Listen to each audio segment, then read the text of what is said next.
Bom dia, professor. Meu nome é Ana Clara. Eu sou do grupo 7, que fez a análise jurídica do caso do imigrante haitiano agredido por um policial na rodoviária de São Pedro.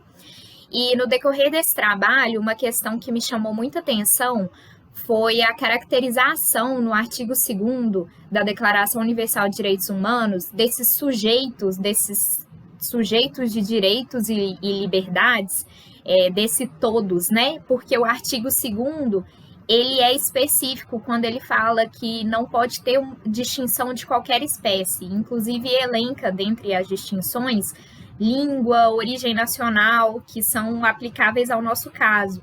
Então, assim, para além das máximas de igualdade perante a lei, que está no próprio artigo 1º da Declaração Universal, também no artigo 24 da Convenção Americana, esse artigo 2º, ele é mais enfático ao especificar e elencar alguns tipos, né?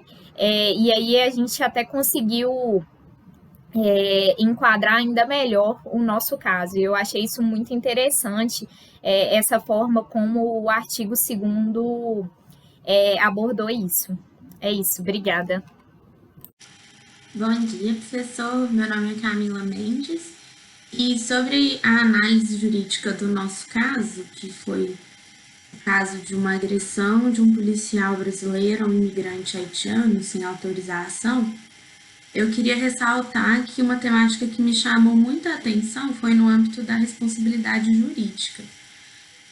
Principalmente porque o ato ilícito ele foi realizado, né, por motivações privadas de um servidor. Ele não tinha autorização para fazer aquilo.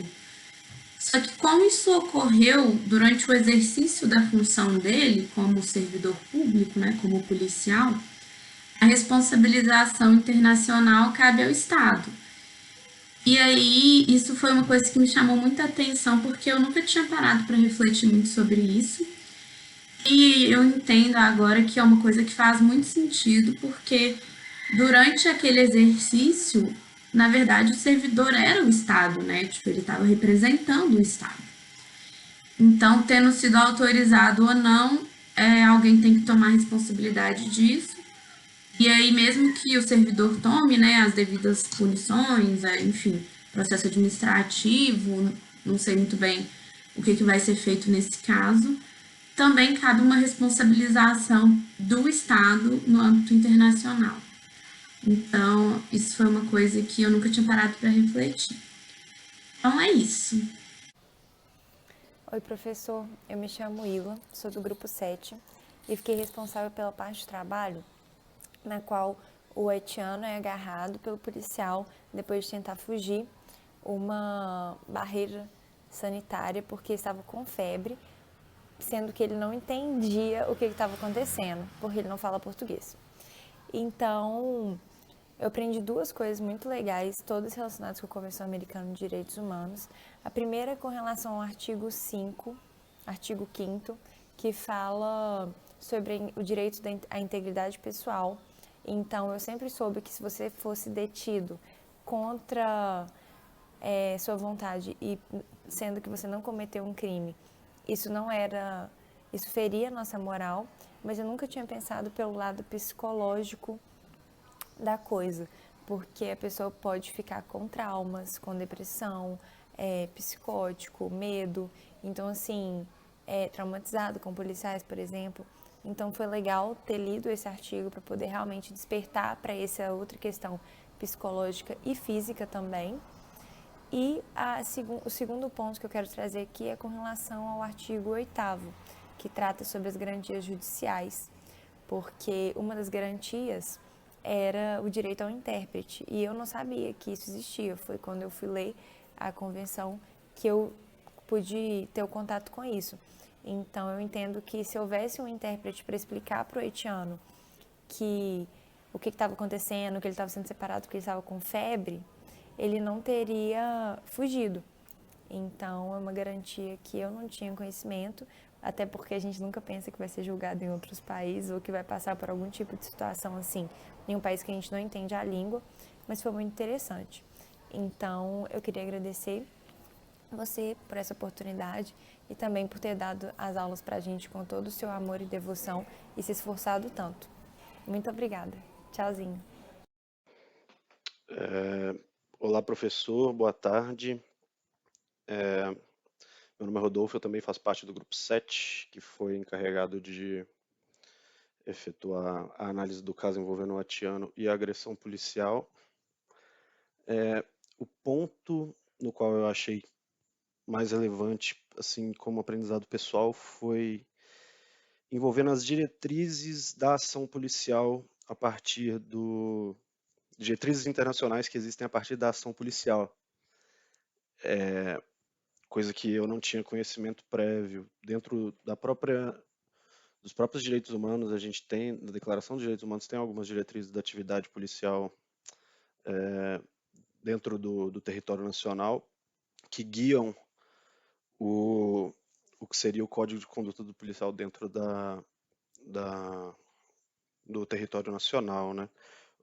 Isso é mencionado em diversos tratados, em diversas normas, onde é de obrigação do cara, do aplicador da lei, ele agir de forma moderada e proporcional à atividade na qual a vítima está efetuando, né? O que não acontece no nosso exemplo dado do caso. Eu acredito que é isso. Obrigado. Boa tarde, eu me chamo Isabela Deon, eu sou membro do grupo 7. E antes de dizer sobre o que eu achei mais interessante, eu gostaria de agradecer pela oportunidade, porque foi uma experiência muito interessante fazer um documento, fazer um trabalho que estava numa formatação que é diferente da que a gente geralmente trabalha, né? Que são os trabalhos no formato de artigo ou de resenha. Eu achei uma oportunidade que agregou muito, até para o entendimento de como se constrói. Mas sobre o caso propriamente dito, o que me espantou mais é o fato de ser tão difícil, né, fazer com que esses inquéritos sejam levados para frente por uma questão de haver uma proteção entre os pares, né, tanto da polícia militar quanto da civil. E aí isso é uma situação que já era acho que de entendimento, assim, de certo entendimento, mas ver de fato como isso afeta foi algo que me espantou. E algo que me espantou também é o que um relatório que eu citei aqui menciona, que é que o juiz criminal do estado do Rio de Janeiro, Sérgio Verani, constatou que o uso de autos de resistência à prisão são um meio muito sério de impedir a instauração de investigações. Então, uma vez que a polícia coloca sobre a vítima a responsabilidade pela forma como eles agiram, né? Esse inquérito nem é levado para frente. Meu nome é Daniel. Eu dividi a parte de inquérito para apurar a situação do policial, conclusões e recomendações com a Isabela Derron. E o que eu achei mais interessante foi ver o quanto de informações pudemos relacionar com um caso relativamente simples e curto, com textos de direito, artigos e códigos, tendo a entender um pouco melhor como funciona o exercício da profissão do direito. Outra coisa que eu achei interessante foi como o bom senso está sempre sendo aplicado, como é o caso da nova criação da lei da pandemia, que coloca o direito à vida acima do direito de ir e vir, que é um direito absoluto. Por fim, queria falar sobre a instrumentação, que a gente deixou nas recomendações, que mostra como o direito ele é sempre bem instrumentado, o que facilita a nossa análise e redação de um texto, do nosso parecer.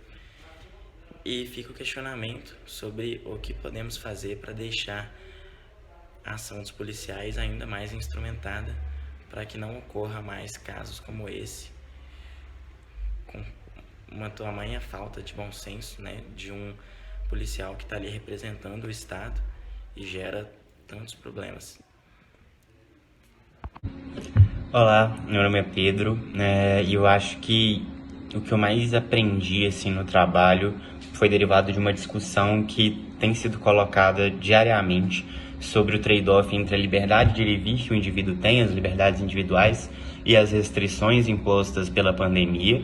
É uma discussão que a gente acompanha em qualquer esfera, né, do Brasil, do bar ao telejornal, e o meu aprendizado foi de que é uma discussão complexa, mas que as liberdades individuais elas param quando começa a liberdade do outro, e transmitir a doença para uma outra pessoa acaba ferindo, né, a liberdade individual da outra pessoa. Então que é sim algo válido a ser feito, essa restrição em um momento de pandemia e um momento de adversidade. Beleza? Obrigado.